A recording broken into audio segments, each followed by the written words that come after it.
Alhamdulillahi Rabbil Alamin.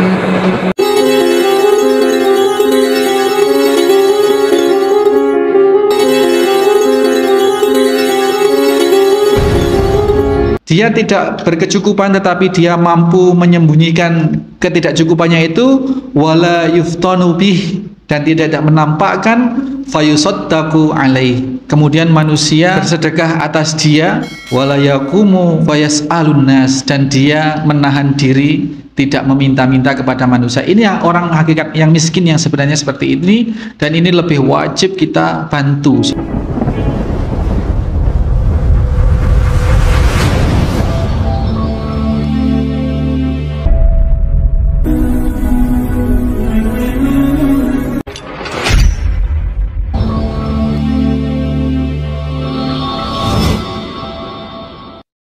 Assalamualaikum warahmatullahi wabarakatuh.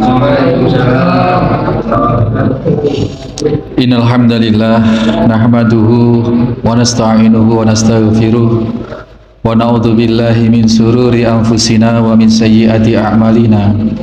May yahdihillahu fala mudhillalah wa may yudlil fala hadiyalah.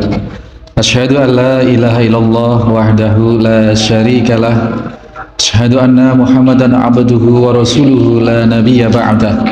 Allahumma salli wa sallim wa barik ala Muhammadin wa ala alihi wa sahbihi wa mawala. Ma'asyiral muslimin wal muslimat, jamaah salat maghrib isya Masjid Al Muslimun Curah Jeru Panji Situbondo rahimani wa rahimakumullah. Laisal ghina an kasratil arad walakinnal ghina ghina nafsi.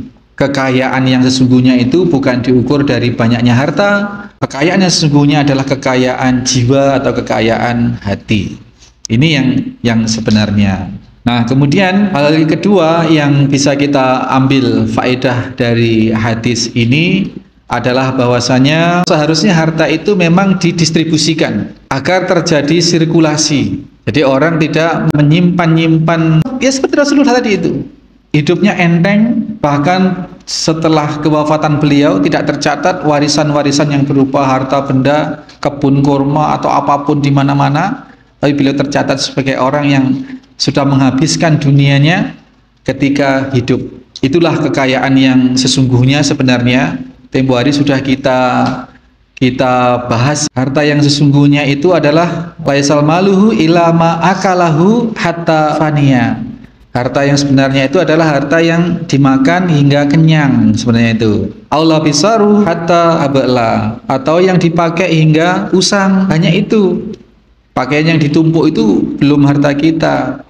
Au tasaddaqa fihi hatta amdo, atau yang disedekahkan hingga habis. Seperti yang dimiliki Rasulullah, semua disedekahkan hingga habis. Ya tersisa sebagian lah, rumah, tempat tinggal yang tidak seberapa karena punya istri, punya anak-anak, seperti itu. Orang yang tidak monjo-monjo hidupnya, kalaupun harus garap sawah, kalaupun harus mengerjakan bisnis, berdagang, sebatas dia bekerja, sebatas dia berkarya, tidak lantas mengorbankan waktu sholat, tidak lantas kemudian menyita kedermawanan kita. Karena kalau sudah dagang itu Pak, 1-2 rupiah itu terhitung betul. Itu berbanding terbalik dengan semangat sedekah. Kalau sedekah itu berapapun tidak dihitung. Tapi kalau orang bisnis, dagang, buka toko, buka kelontong, buka warung, itu melijo, itu 25 rupiah, 10 rupiah, betul-betul diperhitungkan. Maka harus ada keseimbangan.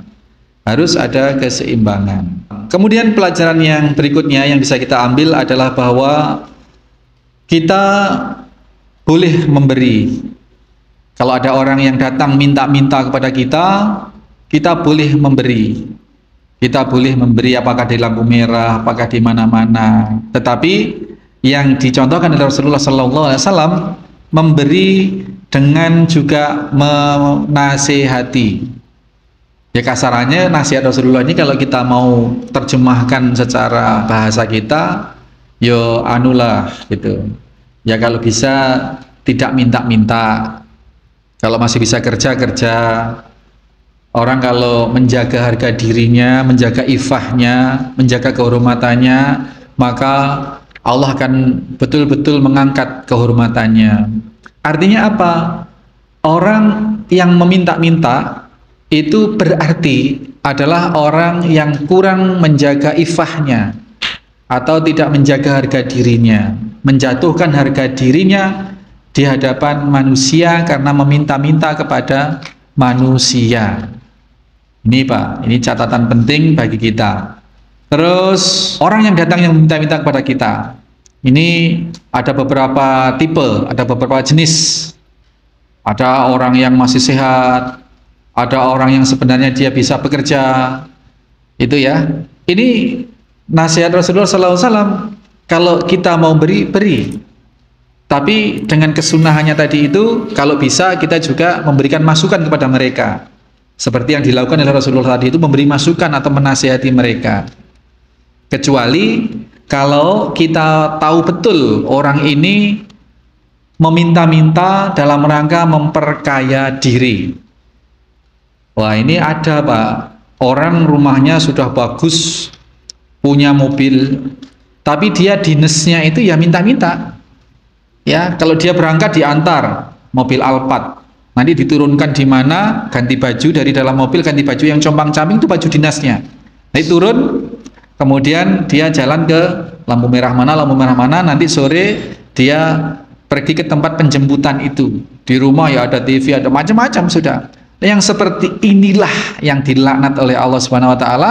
Dan kalau kita tahu persis orang seperti ini, kalau meminta-minta kita kasih, berarti kita wala ta'awanu 'alal ismi wal udwan. Jadi kita melanggar perintah, jangan tolong-menolong di dalam permusuhan, di dalam keburukan. Di dalam keburukan, di dalam permusuhan. Kalau kita sudah tahu kenapa orang yang seperti ini buruk, karena ancamannya berat. Barang siapa yang meminta-minta dalam rangka untuk memperkaya diri, bukan karena kebutuhan yang memang mendasar, yang mendesak, tetapi karena memang untuk menumpuk-numpuk harta, maka nanti di akhirat la wajahullahu. Di akhirat nanti bangkit dengan wajahnya ini tidak ada, Pak. Terkelupas semua, tinggal tengkoraknya. Karena dia tidak menjaga harga dirinya, tidak menjaga rasa malunya, maka nanti di akhirat itu wajahnya dibeset, bahasanya orang Jawa itu dibeset itu ya dikelontok, ini wajah ini dikelontok, tinggal tulang belulang, tinggal tengkorak sama matanya, sama seperti itu, darahnya bercucuran, tidak ada wajahnya. Maka kita harus hati-hati kapan kita mengajukan hajat kita, meminta kepada orang lain, kapan tidak. Gitu. Orang miskin di dalam surat Al-Dzariyat itu dinyatakan lisa ili wal mahrum. Orang miskin itu ada dua jenis. Ya, ini dalam rangka kita supaya kita innal muttaqina fi jannati wa uyun. Taman-taman surga ini anugerah Allah bisa langsung kita ambil dari Allah Subhanahu wa taala. Dikarenakan dahulu mereka sudah berbuat perbuatan yang muhsin, termasuk orang-orang yang muhsinin. Muhsin, perbuatan-perbuatan baik itu apa? Di antaranya kanu qalilam minal laili ma yahja'un. Menyedikitkan tidur di kala malam hari untuk bangun bermunajat. Wabil asharihum yastaghfirun. Di waktu-waktu sahar mereka beristighfar, mereka bertobat. Waktu sahar itu waktu menjelang subuh, Pak. Waktu sahur, kalau orang puasa itu waktu sahur, itu sahar sebenarnya. Sahar itu waktu, nama waktu. Ada waktu sahar, atau waktu fajr, atau ada waktu suruk, ada waktu duha, ada waktu duhur. Nah, di antara nama waktu itu adalah sahar. Nah, itu dianjurkan orang-orang yang muttaqin itu beristighfar di waktu-waktu itu. Wa fi amwalihim haqqul lisaili wal mahrum. Ini Adzariyat 15 sampai 23. Dan orang-orang yang muttaqin seperti ini, dia sadar betul bahwa dia paham betul bahwa di dalam hartanya ada hak. Orang-orang miskin sa'il, as-sa'il atau sa'ilun, itu orang-orang miskin yang meminta-minta.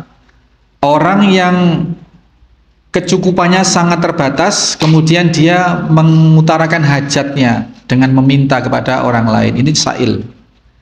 Wal mahrum.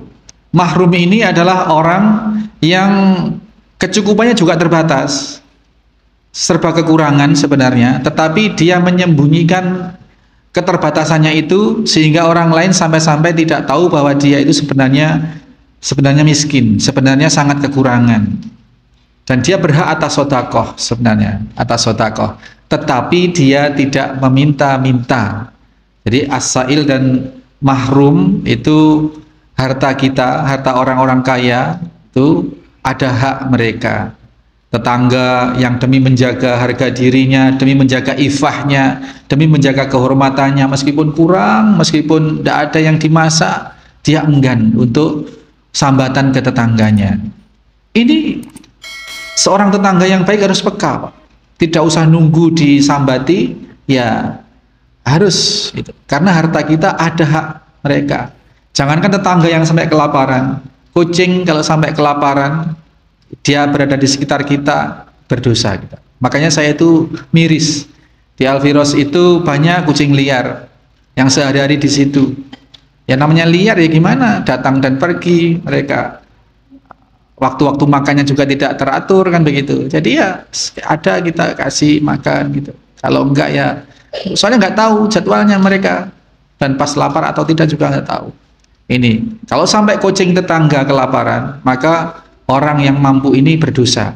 Kucing, apalagi manusia, apalagi manusia. Dan itulah hakikat orang miskin itu sebenarnya yang mahrum tadi itu, Pak.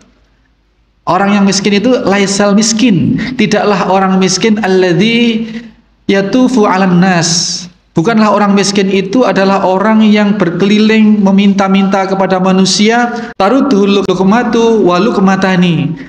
Dan mereka baru pergi kalau sudah dikasih sesuap dua suap makanan, watamrotu watamrotani, dan dikasih satu dua buah butir kurma, ya baru pergi. Bukan itu orang yang miskin sebenarnya, bukan orang yang minta-minta kepada manusia. Itu hakikat miskin kata Rasulullah sallallahu alaihi wasallam, walakinal miskin alladzi la yajidu ghina yughnihi. Dia menyembunyikan, dia tidak berkecukupan tetapi dia mampu menyembunyikan ketidakcukupannya itu, wala yuftanu bih, dan tidak menampakkan kekurangannya itu, fayusaddaqu alaih, kemudian manusia bersedekah atas dia, wala yaqumu fayas'alun nas, dan dia menahan diri tidak meminta-minta kepada manusia. Ini orang hakikat yang miskin yang sebenarnya seperti ini, dan ini lebih wajib kita bantu sebenarnya. Maka kita harus peka, kanan kiri kita mana yang bisa masak, mana yang tidak bisa beli beras dan lain sebagainya, kita harus peka. Nah, ini karena ini merupakan satu tanggung jawab kita sebagai tetangga, sebagai orang terdekatnya. Bandingannya tadi itu, kucing saja kalau sampai kelaparan, tetangga kita, milik tetangga kita berdosa, apalagi manusia. Apa ini, Nak? Pertanyaan ya. Ya, materinya seperti itu, Bapak sekalian. Kemudian kita jawab pertanyaan. Assalamualaikum warahmatullahi wabarakatuh. Waalaikumsalam warahmatullahi. Apa hukumnya bunuh diri dalam Islam? Apa amal ibadahnya bisa diterima selama hidupnya? Begini, Bapak Ibu sekalian, langsung kita jawab ya. Bunuh diri itu adalah dosa besar yang tidak terampuni. Seorang sahabat yang dikenal sebagai pendekar jihad fisabilillah, yang dikagumi oleh segenap sahabat yang lain, dia selalu di garda terdepan dalam peperangan membela agama bersama Rasulullah SAW. Perang, setiap perang bersama Rasulullah hadir. Para sahabat mengagumi dan memuji-mujinya, tapi Rasulullah menyatakan huwa finnar, dia kelak di neraka. Sahabat kemudian pada penasaran, ada apa? Ini pendekar sudah seperti ini, mujahid, tapi kok Rasulullah mencap dia sebagai ahli neraka. Kemudian dalam satu peperangan ada sahabat yang memata-matai, menguntit dia. Nah, dalam suatu peperangan dia terluka parah, Pak. Dia terluka parah, kesakitan sangat-sangat. Kemudian dia menancapkan gagang pedangnya itu di padang pasir, kemudian dia menubruk pedang pedang itu menghunjam tembus ke punggungnya, dia bunuh diri. Maka sahabat yang mengintai ini kemudian merasa punya jawaban, oh ini ternyata yang sabda baginda Rasulullah bahwa huwa finnar itu ini, dia pada akhirnya mati bunuh diri. Bunuh diri itu membunuh itu adalah menghilangkan nyawa. Kalau membunuh orang lain masih ada peluang untuk bertaubat, Pak. Seseorang si A bunuh si B. Nah, ini peluang untuk bertaubat, untuk membayar atau kisos misalkan, di antaranya kisos. Itu selain bertobat kepada Allah, hukumannya dibunuh juga. Tetapi kalau keluarganya ini terima, tidak dibunuh bisa dengan meminta apa? Meminta ya denda. Berapa begitu? Atau keluarganya memaafkan dengan tanpa meminta denda. Itu bisa terjadi. Dan dia bertobat kepada Allah, maka dia akan diampuni oleh Allah dan tidak berdosa. Tetapi karena yang dibunuh adalah dirinya sendiri, maka bagaimana dia akan bertobat? Bagaimana dia akan membayar denda? Bagaimana dia akan kisos? Inilah kenapa orang bunuh diri itu finnar, di neraka. Jangan coba-coba berpikir terlintas untuk bunuh diri, karena ini dosa yang tidak ada kesempatan bertaubatnya. Demikian ya Bapak Ibu sekalian. Mudah-mudahan hadis yang ke-26 ini cukup memberikan pencerahan kepada kita bahwasanya kedermawanan itu demikian dianjurkan. Tapi kita harus juga mengikuti tata cara yang Rasulullah SAW lakukan dengan kesunahan-kesunahan tadi itu. Memberikan arahan, memberikan peluang, mungkin punya pekerjaan orang yang minta-minta itu, diberikan pengertian, ayo kerja saja, bagaimana, dan lain sebagainya. Dengan tidak melarang kita untuk memberi, seperti itu. Demikian, mudah-mudahan barokah, mudah-mudahan bermanfaat. Subhanakallahumma wa bihamdika, asyhadu an la ilaha illa anta, astaghfiruka wa atubu ilaik. Assalamualaikum warahmatullahi wabarakatuh.